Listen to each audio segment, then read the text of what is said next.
Hi everyone, this is Lainey Hauser helping you reach your goals and live your dreams. This is the second in a three-part series about how to set goals and how to reach those goals. We're going to talk about it in another series, but right now I'm just talking about laying the foundation of goal setting. Goal setting is one of the most important things to your happiness. I know it sounds crazy, but happiness researchers have shown that people who set goals are happier people. The brain wants to constantly be going in a direction, right? And so as the brain goes in a direction, setting a goal gives the brain a direction to go in. And so as I studied happiness after I came out of my severe depression, went to treatment for depression, came back and lost everything, one of the things that I learned how to do was to set goals and reach those goals. So the last video, like I said, talked about how to set goals really quickly and easily. If you have not watched that video, go back and watch video 1 so that you can set some goals. It should take you 5 minutes max.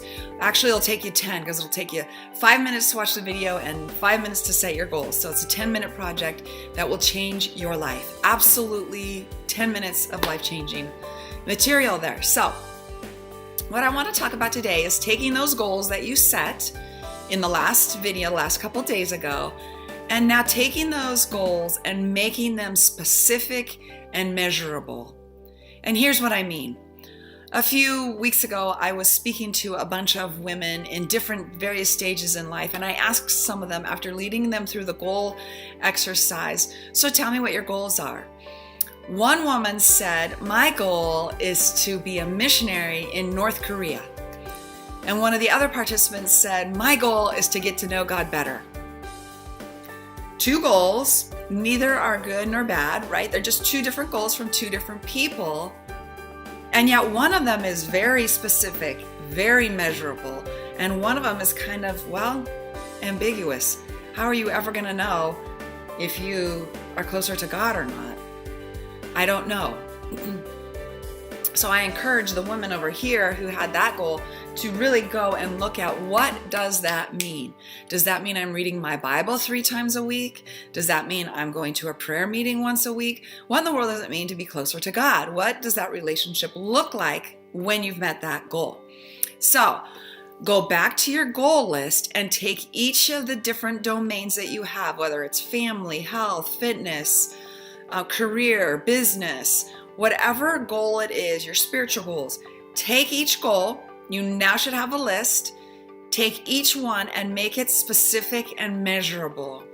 For example, I want to be a missionary in North Korea is very specific and measurable. I'm not going to tell you what to do with that yet, how to reach that, but you can see that that is an achievable goal that that woman could reach. For the woman over here who says, I want to be closer to God, I want my life to be more I want to be in sync more with God. Well, what in the world does that mean? So I want you to really put some meaning, some flesh on your goals. This is going to maybe take you longer than it did yesterday as you go through and you figure out what your specific goals are. What do you want? Continue to ask that question to yourself. You know, the very first question that I ask women and men when I get them on the phone is, what do you want? And most of the time, 90%, they cannot tell me what they want. Well, I want to be closer to God, or I just want my life to be better. Well, no, what do you want? And as I flesh that out and pull that out of them, underneath it all, we all know what we want. Whether it's to have a partner and to be married and to have a successful relationship, or to have a baby, or to make more money, or to start school, or to have a job I love, or to have a relationship with my kids where I talk to them a couple times a week. Whatever it is in your life that you want, be honest with yourself. God loves to dream with you. One of the reasons that Joseph's dream came true is because he was specific. It was measurable. He's going to rule over his brothers. That's specific and measurable and miraculous at the same time. So I hope that you have written down some goals that are miraculous. And now as you go back to those goals, write down some very specific things about those goals. Ask yourself, what do I want? And be honest. What do I want? What I want is for you guys to be successful. It's my dream to take as many people with me on the road to success as possible. I am the first woman pastor at my church. In 100 years, this church has been in existence over adult ministries, and I think that's a big deal. I'm leading women, helping women, especially men. I love you too and help you too, but I especially love to really help women step into their power and their authenticity, into their dreams.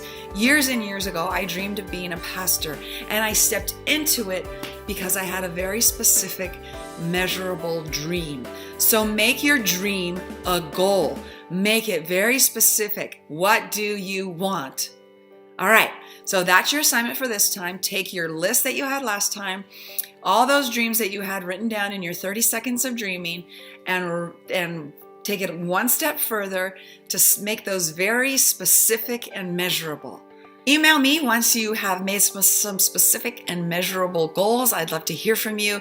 I'd love to hear the direction that you're going. So go ahead and email me. Subscribe to my YouTube channel so you don't miss a single thing. And share this video if you think it would be helpful for someone that you know. Sharing is caring. All right, you guys, have a great day. And until next time.